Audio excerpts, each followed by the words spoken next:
आज आपण शंकरपाळे बनवणार आहोत। त्यासाठी मी इथे घेतले साखर, 1 वाटी पाणी आणि 1 वाटी तेल। तेल आपण थोडंसं कमी घेतलंय। तर आपण हे तिन्ही आता एका पातेलीत काढून घेऊ। पाणी, तेल, नंतर साखर। आपल्याला हे सगळं मिक्स करून घ्यायचं आहे। मी आता गॅस चालू केलाय। आपल्याला हे गरम करून सगळं मिक्स करून घ्यायचं आहे चांगलं। तर हे आपण हलवून चांगलं मिक्स करून घेऊ।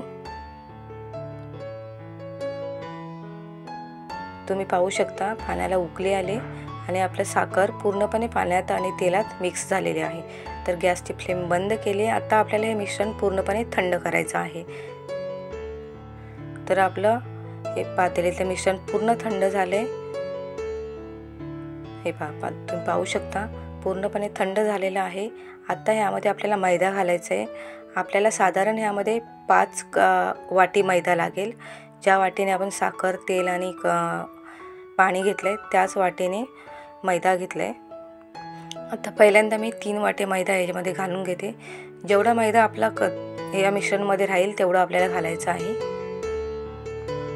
आता हे मिश्रण आपण ज्याप्रमाणे चपातीसाठी पीठ मळतो त्याचप्रमाणे मळायचं आहे, परंतु थोडंसं घट्ट करायचं आहे। तर आता 5 वाटी मैदा मी यामध्ये घातलेला आहे। वजनी हे पीठ आपल्याला 350 ग्राम पर्यंत होईल। तर आपला हे छानसं आता मळून झालेलं आहे। हे आपण 10 मिनिटासाठी झाकण ठेवू आणि बाजूला ठेवून देऊ। तर आता 10 मिनिट झालेले आहेत। 10 मिनिटानंतर आपण हे करायला सुरुवात करू। तर आता आपण पोळी लाटायला सुरुवात करूया। हे थोडंसं चांगलं मळून घ्यायचं। ह्याची आपण पोळी लाटून घेऊ। खूप छान शंकरपाळे होते, तुम्हाला नक्की आवडेल। ह्यामध्ये आपण तेलाचा वापर करणार आहोत, तूप घेणार नाही।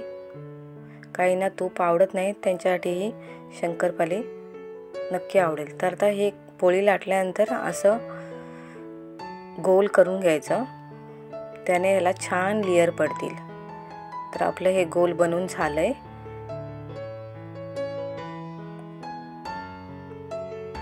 आता याला असे गुंडाळी करून घ्यायची आणि आपण लाटायला सुरुवात करू। कारण ह्याच्यामध्ये आपण तूप घातलेलं नाही, त्याच्यामुळे लेयर पडण्यासाठी आपल्याला हे करावं लागणार आहे। तर आता आपण हे छानपैकी लाटून घेऊ। ही पोळी आपल्याला थोडीशी जाडच ठेवायची आहे। खूप पातळ केली म्हणजे शंकरपाळी छान फुगत नाही। तुम्ही पाहू शकता थोडी जाड आपण ठेवली आणि चारी बाजूने अशा कडा आपण काढून घेणार आहोत।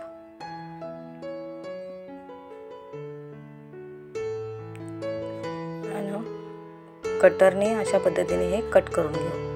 हे काचणीने केलं तरी चालेल। आपल्या आवडीनुसार चौकोनी शंकरपाळे किंवा इतर दुसरा कुठला आकार द्यायचा असेल तर तेही तुम्ही देऊ शकता। तर आता आपल्या शंकरपाळ्या कापून झालेल्या आहेत। तेल गरम केलंय, त्यामध्ये आपण हे सोडू। मीडियम फ्लेमवर आपल्याला हे तळून घ्यायचे आहेत।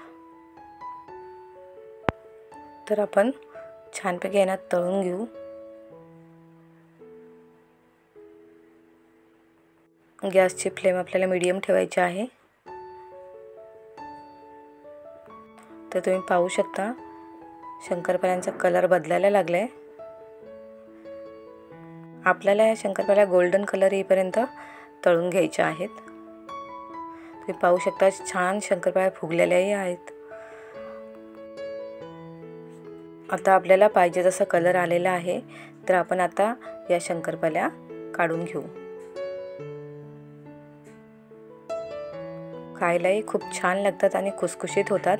तर तुम्ही नक्की बनवा। आता ह्या शंकरपाळ्या मी एका प्लेटमध्ये काढून घेते। याच पद्धतीने राहिलेल्या शंकरपाळ्या सर्व आपण तळून घेणार आहोत। तर आता आपल्या शंकरपाळ्या बनवून झालेल्या आहेत। तुम्ही पाहू शकता किती छान बनलेत।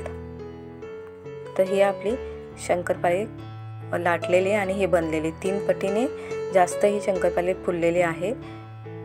ह्याला लेयरी छान आलेल्या आहेत. तर तुम्ही ह्या शंकरपाळ्या नक्की बनवा. थँक्यू.